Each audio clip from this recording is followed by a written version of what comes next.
সবাইকে স্বাগত জানিয়ে শুরু করছি চ্যানেল 9-এর সাপ্তাহিক নিয়মিত আয়োজন ডক্টরস পয়েন্ট। সাথে আছি আমি ডক্টর আকাশলীন বজ্রদ্দোজা। আজকে আমাদের মাঝে অতিথি হিসেবে উপস্থিত আছেন doctor SM Abdullah Al Mamun, senior consultant, respiratory medicine, Evercare hospital limited. আজকে আমরা আলোচনা করব করোনা এবং এই রোগের প্রতিকার ও প্রতিরোধ এবং করোনা রোগের পরবর্তী জটিলতা সম্পর্কে।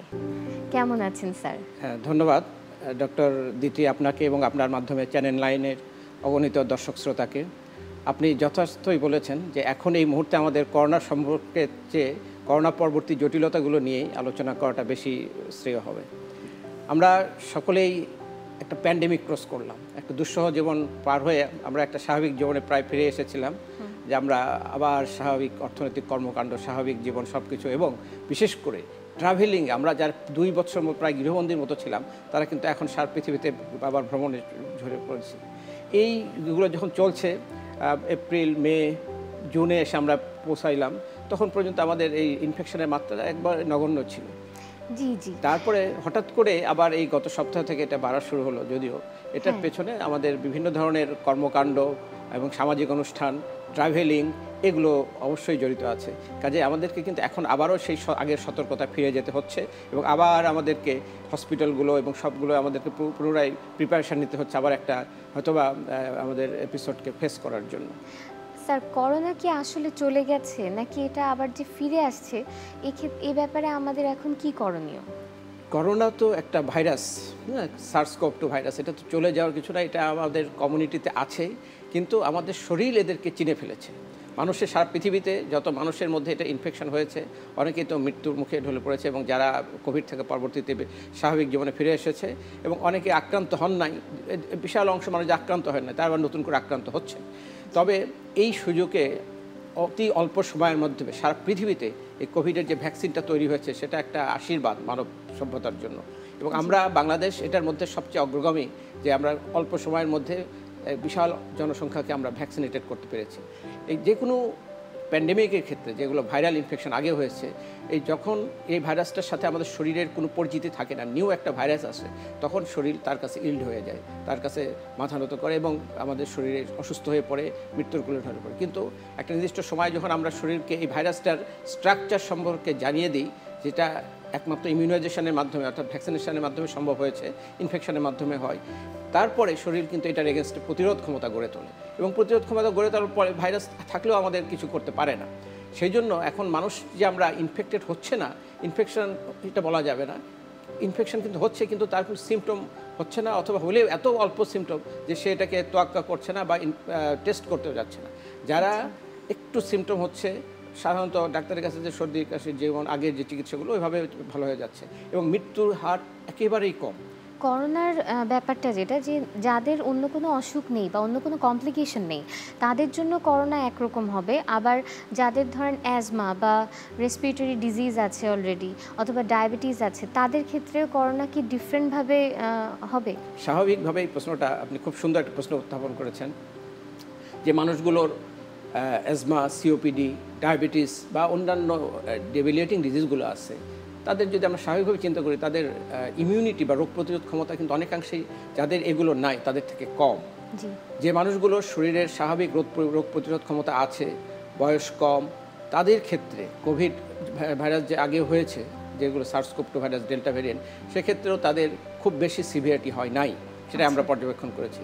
এবং আমাদের গত 2 বছরের যে অভিজ্ঞতা, দীর্ঘ পর্যবেক্ষণ, চিকিৎসা, এবং এই রোগীদের সাথে আমাদের সার্বিক, বিশেষ করে আমি যেহেতু রেসপিরেটরি মেডিসিনের এভারকেয়ার হসপিটালে আছি, আমাকে দীর্ঘ সময় এই প্রতিটা দিনে 365 দিন এক বছরে কোথাও যায় না, আমরা এই অবস্থায় রোগীদের সাথে কাটিয়েছি। তাতে আমাদের যে অভিজ্ঞতা হয়েছে, যে রোগীগুলোর খারাপ হয়েছে, এইচডিউতে, আইসিইউতে চিকিৎসা নিয়েছে, অনেকেই আর ফিরেন নাই, আবার অনেকেই স্বাভাবিক জীবনে ফিরে আসছেন, বা অনেকে এখনও দীর্ঘমেয়াদী কোভিডে ভুগতেছেন, তাদের অধিকাংশই কোনো না কোনো জটিলতা আগে থেকে ছিল।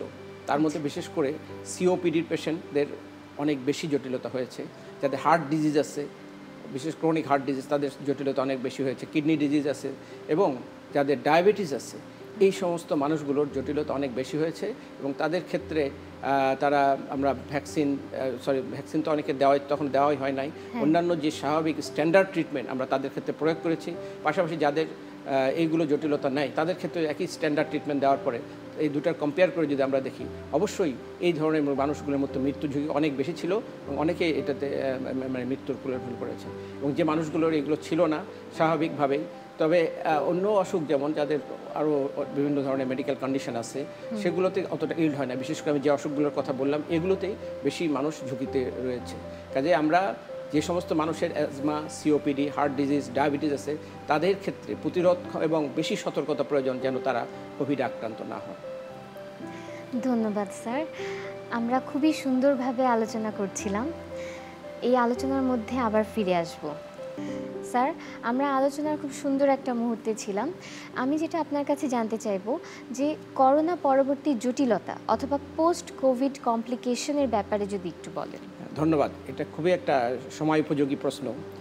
যে মানুষগুলো পৃথিবীতে আজকে কোভিড থেকে উত্তরিত হয়েছে অর্থাৎ রিকভারি হয়েছে, তাদের একটা বিশাল অংশ কিন্তু এখনও পোস্ট কোভিড জটিলতায় ভুগছে। কারণ আমরা জানি যে মানুষগুলোর এই SARS-CoV-2 ভাইরাস দিয়ে আক্রান্ত হয়েছে তাদের শরীরে সবচেয়ে বেশি ক্ষতিগ্রস্ত হয়েছে তাদের ফুসফুস। কারণ আমাদের এই ভাইরাসটা এন্ট্রি হচ্ছে আমাদের শ্বাসনালীর মাধ্যমে এবং যাওয়ার পরবর্তীতে এটা আমাদের লাংসে বিভিন্ন রিসেপ্টরের মাধ্যমে লাংসে ঢুকে যায়, লাংসে ইনফ্লেমেশন করে এবং সিভিয়ার নিউমোনিয়া করে। এবং কোনো কোনো ক্ষেত্রে সিভিয়ার নিউমোনিয়াটা এত সিভিয়ার পর্যায়ে ARDS লাইক সিমটম, অর্থাৎ পুরো লাংসটা তখন ইনফিল্ট্রেটেড হয়ে যায় ভাইরাস দিয়ে, রোড অফ ভাইরাস, এবং তারপরে তার শ্বাস নেওয়ার ক্ষমতা থাকে না। এই ধরনের মানুষগুলোকে সাধারণত আমরা পরবর্তীতে হাই ফ্লো নেজাল ক্যানুলা দিয়ে তাকে অক্সিজেনেশন করে রেখেছি অথবা লাইফ সাপোর্টে রেখে, অর্থাৎ যেটা মেকানিক্যাল ভেন্টিলেশনের মাধ্যমে তাদেরকে আমরা টিকে রেখেছি। এরপরে এক সময় হয়তো আমরা বিভিন্ন স্ট্যান্ডার্ড ট্রিটমেন্টের মাধ্যমে তাদেরকে ভাইরাসটা তাকে থেকে মুক্ত করা গেছে। কিন্তু লাংসের যে ক্ষতিটা হয়ে গেল পরবর্তীতে, এটা কিন্তু দীর্ঘমেয়াদী একটা অবস্থার সৃষ্টি করেছে। বিশেষ করে যেটাকে আমরা লাং ফাইব্রোসিস বলে থাকি। লাংসের ফাইব্রোসিস, লাং ফাইব্রোসিস বলতে লাংস তো আমরা জানি যেটা আমাদের ফুসফুসটা একটা স্পঞ্জি অর্গান, একটা মৌচাকের মতো বলা যায়, যেটার মধ্যে মানে বাতাসের কুঠুরিগুলো থাকে ছোট ছোট অ্যালভিওলাই, এবং এইগুলো যখন ফিল আপ হয়ে যায় বিভিন্ন এক্সুডেট দিয়ে, ফ্লুইড দিয়ে এবং ভাইরাল লোড দিয়ে, তখন এই জিনিসগুলো হার্ড হয়ে যায়। এবং যখন আবার নিউমোনিয়ার পরবর্তীতে পেশেন্টটা আবার রিকভারি হয়ে যায়, তখন স্বাভাবিক অন্যান্য যে নিউমোনিয়াগুলো হয় তার লাংসটা আবার প্রায় আগের অবস্থায় ফিরে আসে। কিন্তু কোভিড ভাইরাসের ক্ষেত্রে যাদের এরকম সিভিয়ার নিউমোনিয়া এবং ARDS ডেভেলপ করেছে, তারা পরবর্তীতে যখন রিকভারি হলেও এই লাংসটা আর পূর্বের অবস্থা ফিরে যায় না। অনেকের ক্ষেত্রে শেষ পর্যন্ত লাং ট্রান্সপ্লান্টেশন করতে হয়েছে। সারা পৃথিবীতে অনেক লাং ট্রান্সপ্লান্টেশন হয়েছে। প্রথম এই 2020 সালের শেষের দিকেই শিকাগোতে তারা এই পোস্ট কোভিড লাং ট্রান্সপ্লান্ট করে, পরবর্তীতে জাপানে এবং ইন্ডিয়া, সিঙ্গাপুরে হয়েছে। এবং এখন অনেক পেশেন্ট যারা লাংস ট্রান্সপ্লান্ট করে তারা কিছুটা হলে স্বাভাবিক জীবনের সুস্থ অবস্থায় আছেন। আর যাদের এটা সম্ভব না, অনেকের ক্ষেত্রে তো ফিটনেস নাই অথবা আর্থিক অসঙ্গতি, তাদের ক্ষেত্রে লাংস ট্রান্সপ্লান্ট সম্ভব না। তাদের ক্ষেত্রে আমরা যে ওষুধগুলো দিয়ে অ্যান্টিফাইব্রোটিক, অ্যান্টি ইনফ্লেমেটরি স্টেরয়েড মেডিকেশন দিয়ে এবং কিছু এক্সারসাইজ, ব্রিদিং এক্সারসাইজ এগুলো করে, নিউট্রিশনাল সাপোর্ট দিয়ে প্রায় একটা মডারেট টু সিভিয়ার ডিসনিয়া নিয়ে তারা লাইফ লিড করতেছে। একটা লিমিটেড লাইফ তারা এখনও লিড করতেছে। এটার মধ্যে এখনও আমরা হোপফুল যে অনেকেই, আমরা যখন ফলো আপে আসছে আমাদের কাছে 6 মাস পরে, আবার 2 মাস পরে, 3 মাস পরে, প্রতিবারে আমরা যখন একটু লাং ফাংশন টেস্ট করে তাকে এক্সামিন করি, দেখি আগের চেয়ে একটা ইম্প্রুভমেন্ট হচ্ছে। এবং অনেক পেশেন্ট এখনও লাইনে আছে আমাদের, যেগুলো উইদিন ইম্প্রুভমেন্টের দিকে আসতেছে। হোপফুলি আরও কিছুদিন পরে এই পেশেন্টগুলো প্রায় স্বাভাবিক, নিয়ার নর্মাল বলা যাবে, একবারে স্বাভাবিক আসবে না, স্বাভাবিকের কাছাকাছি ফিরে আসবে। স্যার, আপনার কাছে আমি যেটা জানতে চাইবো সেটা হচ্ছে যে ওভারঅল আমাদের লাইফস্টাইলে কী ধরনের পরিবর্তন আনলে আমরা করোনার বিরুদ্ধে একটা প্রতিরোধ গড়ে তুলতে পারি।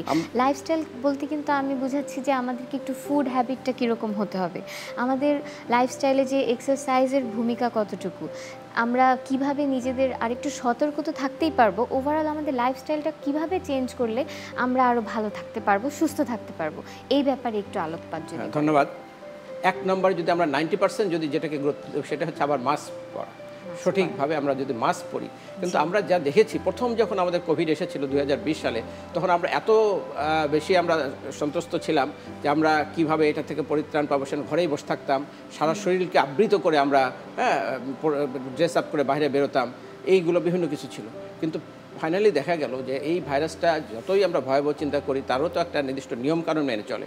সেই জন্য আমাদের মেইন যেহেতু এন্ট্রি পয়েন্ট আমাদের রেসপিরেটরি, আমরা যদি সঠিকভাবে মাস্কটা পরে থাকি, একটা জায়গায় আমরা 10 জন মানুষ আছে, এর মধ্যে ধরলাম 2 জন পজিটিভ, 10 জনের মধ্যে এই 10 জনে যদি আমরা মাস্ক পরে থাকি সঠিকভাবে, তাহলে কিন্তু এখান থেকে কারো ট্রান্সমিট হবে না।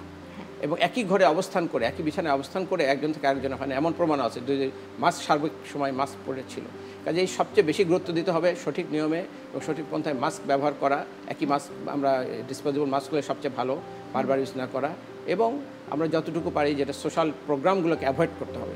এখন এত বেশি আমাদের সোশ্যাল প্রোগ্রাম শুরু হয়ে গেছে যে বিয়ের অনুষ্ঠান, বিশেষ করে আপনারা দেখুন, আমরা যদি কোনো একটা কালচারাল প্রোগ্রাম বা অন্য কোনো একটা অনুষ্ঠানে যাই, সেখানে কিন্তু আমরা মাস্ক পরে থাকতে পারি। কিন্তু যদি একটা খাওয়ার প্রোগ্রাম, বিশেষ করে যে কোনো একটা পার্টিতে গেলেই তো একটা খাওয়ার ব্যাপার থাকে, তখন অবশ্যই আমাদেরকে মাস্কটা খুলতে হয়।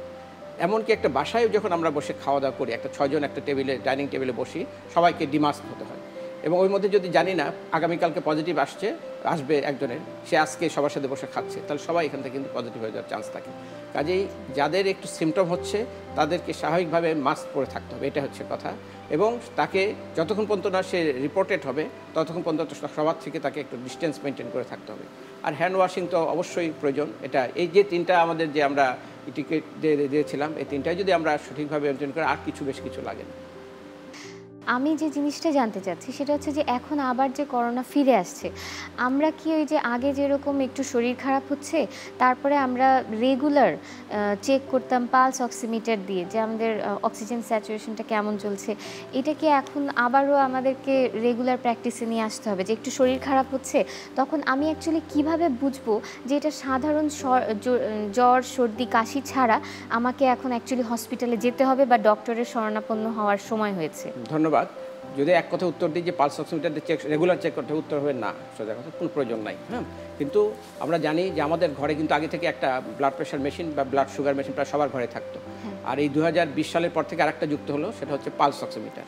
হ্যাঁ, এখন সবার ঘরে এই 3টা জিনিস কিন্তু প্রায় রয়ে গেছে, যারা একটু বয়স্ক মানুষ আছে এই 3টা জিনিস থাকে। ফলে ইজিলি অন্য দুটার চেয়ে, ব্লাড সুগার মাপা এবং ব্লাড প্রেশার মাপার চেয়ে পালস অক্সিমিটারটা ইউজ করা অনেক ইজি। যে কোনো মানুষ 1 সেকেন্ডে এটা হাতে দিয়ে নিজে দেখতে পারে। কাজে এটা বেশি পরিমাণ ব্যবহার করা হয়, এবং কোনো কোনো ক্ষেত্রে যদি ভুল রিডিং দেয় তাহলে কিন্তু এটা একেবারে একটা প্যানিক সৃষ্টি হবে। সেই জন্য এটা কারো সিমটম না হলে, প্রয়োজন না হলে এটা ব্যবহার করার প্রয়োজন নেই। পরে আমরা কখন হসপিটালে যাব, আপনি যে প্রশ্নটা করেছেন, এখন আমাদের জীবনটা তো দীর্ঘ একটা জীবন, আমরা অনেকে 50, 60, 100 বছর পর্যন্ত বেঁচে থাকি।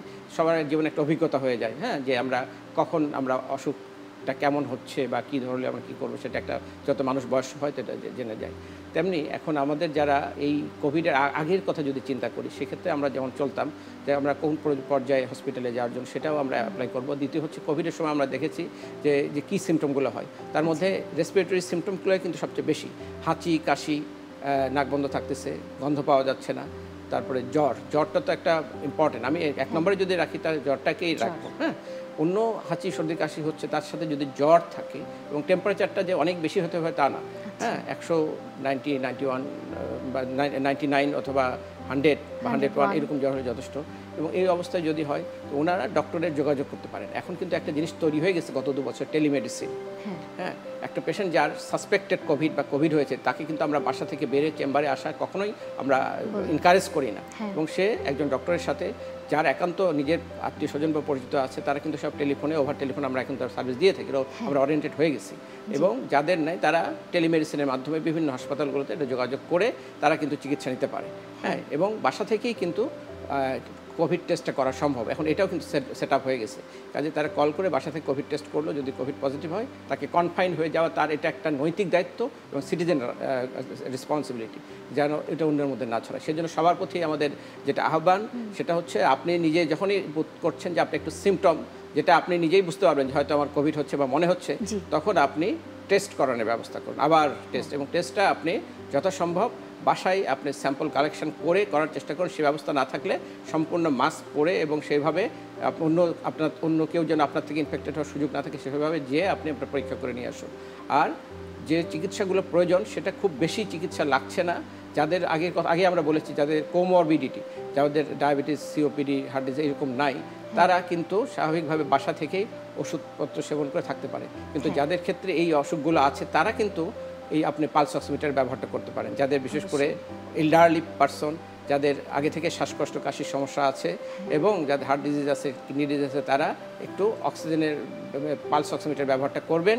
করে যদি দেখা যাচ্ছে তার 96, 97 থাকতে তো থাকবেই, যদি এরকম 90-তে নেমে আসে এবং এটা পারসিস্ট করতে থাকে, হ্যাঁ, একবার দেখলেই হবে না, কয়েকবার দেখতে হবে যদি 90-তে পারসিস্ট করে এবং সে একটু হেঁটে দেখলো, হাঁটার পরে আবারও কমে গেল, হ্যাঁ, বা 80, 91, 92 এরকম ছিল, একটু হেঁটে এসে 600 ফিট এরকম হাঁটলো, হেঁটে আসার পরে আবার চেক করে দেখলো যে তার অক্সিজেন লেভেলটা আরও 90 বা 90 নিচে নেমে গেছে, তখন অবশ্যই তাকে ডাক্তারের শরণাপন্ন হতে হবে এবং বেটার সে যদি বোধ করে তাহলে ইমার্জেন্সি, যে কোনো হসপিটালে ইমার্জেন্সিতে নিরাপত্তা হাসপাতালে চলে আসবে। আসার পরে বিশেষ করে আমাদের হসপিটালের কথা বলি, আমাদের এখানে সেগ্রিগেশন ইউনিট আছে, এখানে আসার পরপরই আমরা পেশেন্টকে ট্রায়াজ করি, ট্রায়াজ করে যে পেশেন্টের যেখানে যাওয়া প্রয়োজন সেখানে রেখে এবং অল্প সময়ের মধ্যে কোভিড অ্যান্টিজেন টেস্ট কিন্তু এখন আগে ছিল না, মানে পারমিটেড ছিল না, কিন্তু এখন সবাই আমরা কোভিড অ্যান্টিজেন টেস্ট করতে পারি, যেটা within half an hour we can get the result, রেখে আমরা তখন তাকে সেই অনুযায়ী সেগ্রিগেট করে সেই পার্টিকুলার ওয়ার্ডে পাঠিয়ে দিচ্ছি।